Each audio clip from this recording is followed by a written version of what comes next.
on the campus of UCLA right now. It looks like it's a beautiful, normal college campus, people going to school, people coming to and from class. But 6 months ago, where we are right now, these lawns were a hotbed of hate and anti-Semitism. University encampments, pro-Palestine, anti-Israel. We all saw the footage. Eli Tsives, you had a direct encounter with these protests. Tell us about what it was like when you were here as a student and some of the incidents that happened when you tried to do simple things like get to class. Yeah, so the encampment was a shocking experience here at UCLA. There were encampments happening all over the country. UCLA was one of the last encampments that actually spawned. Columbia, I believe, was first 2 weeks before. I knew the encampment was going to happen. I knew because, it was going big college campus to college campus, and when it erupted at UCLA, when it was erected, shall we say, I called my friends and I said, let's go counter-protest. But they all said, no, we shouldn't. It's dangerous. It's not safe.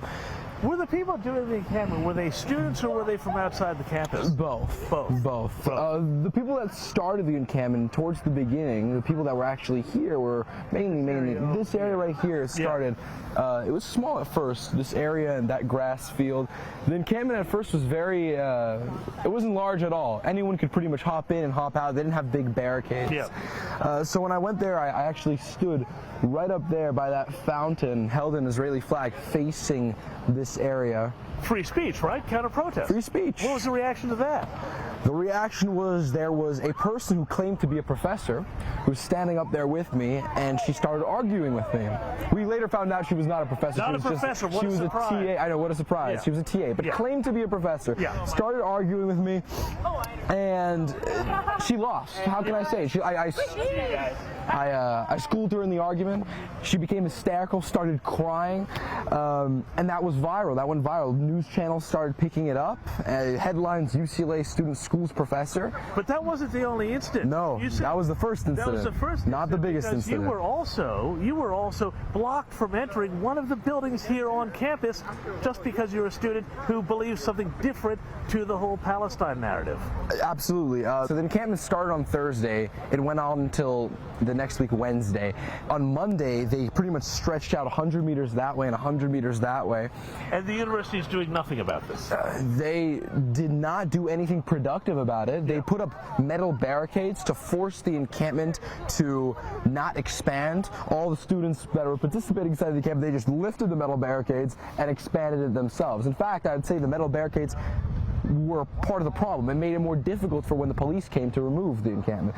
Nevertheless, that being said, I was over there and I was walking to class. It was my normal path to class that I take every single day, and this time I see they expanded and they're there with their vests and with their keffiyehs, wrapping their face, concealing their identity. It's a little ironic, I gotta say, given what the normal line of protest is about Israel, that they're expanding their territories like this. It's definitely ironic. It's definitely ironic.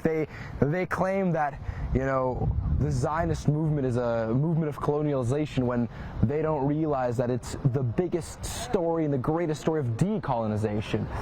Of course, but I mean, you're stopped from going into a building, even though you're a student. You have ID, just because what? Because I'm a Jew. Because you're pro-Israeli. Because I'm a Jew and I'm a Zionist. Anti-Semitic. The clearest form of anti-Semitism that you could see. In fact, we can directly correlate that moment to what Jews experienced in 1933 when they were blocked out, not by the law, but by Hitler Youth, who took it into their own hands to block out Jewish students from universities. And look what happened. But here's what I don't get, Eli.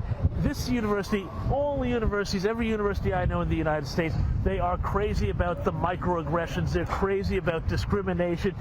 If you say anything wrong about somebody, even in the slightest sort of way of any other minority, they come down on you like a ton of bricks. Where were they for you? They weren't. That's the thing. Imagine if a bunch of people came to campus wearing white cones on their heads. This is what I'm saying, yeah.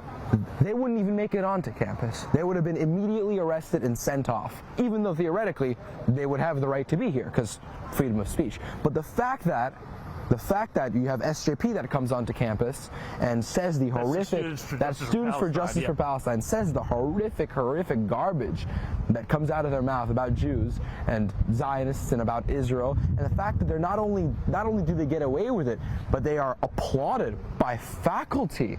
So what are the faculty like in class? Did you get blowback in class? What happened in class? In class. I mean, you're paying for this education. The California taxpayer is paying for your education. What are you getting in class on this stuff? Personally, I have yet to encounter backlash from my own teachers in TA, even though I'm very outwardly Jewish. People know who I am around campus. I wear my Magen David necklace, I wear my jacket, my shoes, but I know many of my friends have experienced horrific accounts of anti-Semitism inside the classroom, teachers discriminating them, and of course the TA will pretend like, oh no, I'm giving you a bad grade because your essay was written poorly, but we all know that the TA is registered with Students Justice for Palestine. Of course. It's not hard to make that correlation.